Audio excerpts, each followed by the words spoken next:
Series नहीं थी तो मैं कुछ भी नहीं थी। कि मेरी एजुकेशन जरूर गवर्नमेंट स्कूल के अंदर हुई है और हिंदी माध्यम का विद्यार्थी रहा हूँ और ABCD भी है वो 6ठी क्लास के अंदर है वो पहली बार सीखी थी, लेकिन मैंने उन विद्यार्थियों को चुनौती पेश की थी और उन चुनौती को मैंने हर जगह पर है उसको प्रमाणित भी किया है। मैंने मेरे जीवन की जो सबसे पहले शुरुआत की थी वो पटवारी से की थी। सबसे पहले मैं है वो पटवारी लगा था, उसके बाद में है वो ग्राम सेवक लगा था, उसके बाद में 3rd ग्रेड टीचर था, उसके बाद में 2nd ग्रेड टीचर था, फिर असिस्टेंट जेलर में RPSC टॉप की थी, फिर है वो स्कूल लेक्चरर था, फिर इसी स्कूल के अंदर जिस स्कूल के अंदर आज मैं आपसे मुखातिब हो रहा हूँ, इसी स्कूल के अंदर मैंने एक एग्ज़ाम दिया था असिस्टेंट कमांडेंट का, उसमें भी मैं है वो सिलेक्ट हुआ था और उसके बाद में कॉलेज लेक्चरर भी मैं है वो रहा था और फिर RS 2012 के अंदर 108वीं मेरी है वो मेरिट आई थी। तो उसके मैं वर्तमान में है वो राजस्थान तहसीलदार सेवा के अंदर हूँ और वहाँ पर भी मैं एक आपको बात बताऊंगा। देखिए ईश्वर अपने से क्या चाहता है, कब चाहता है कि अपने को जीवन में कभी भी उदास नहीं होना चाहिए।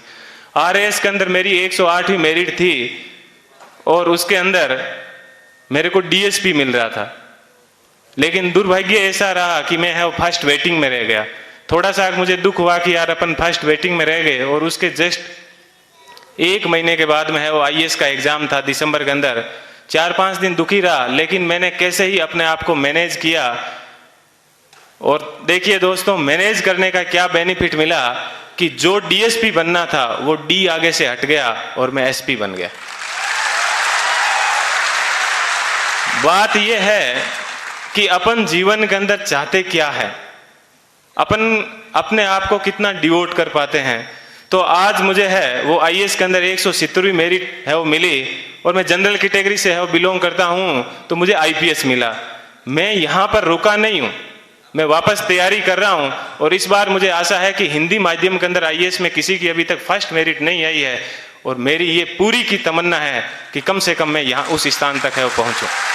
कि जीवन आपको सिर्फ कहा जाता है कि 84 लाख योनियों के बाद में एक बार आदमी को जीवन मिलता है, तो बहुत ही शानदार आप लोगों को है वो जीवन मिला है।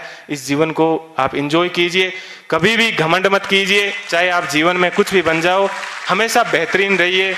और आप लोगों से मैं आशा करता हूं कि अगले साल जब प्रोग्राम होगा तो आप सब लोग हैं वो यहाँ पर आने का मौका मिले। थोड़ी सी देर पहले मैं देख रहा था कि मालाएं कम पड़ रही थी, तो अगले साल इतनी संख्या माना कि सब मालाएं कम पड़ जाए, ठीक है, इतनी संख्या में यहाँ पर आना और तब इनको है वो रियल खुशी होगी। इस कोचिंग संस्थान को पुनः मैं एक बार इस कोचिंग संस्थान को बहुत बहुत धन्यवाद देता हूँ। हमेशा दिमाग में एक बात ध्यान रखिएगा कि मुझे किसी मैगजीन के कवर पेज पे आना है। मुझे भी जीवन में उसी दिन खुशी हुई कि इस बार जब PD के ऊपर सब जगह पर मुझे कवर पेज के ऊपर है वो जगह मिली।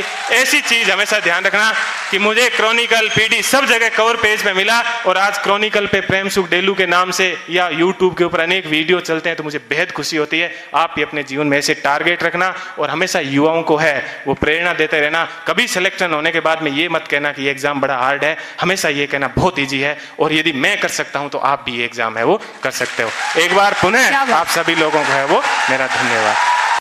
क्योंकि धीरता वीरता को हरा देती है और धैर्य शौर्य को परास्त कर देता है।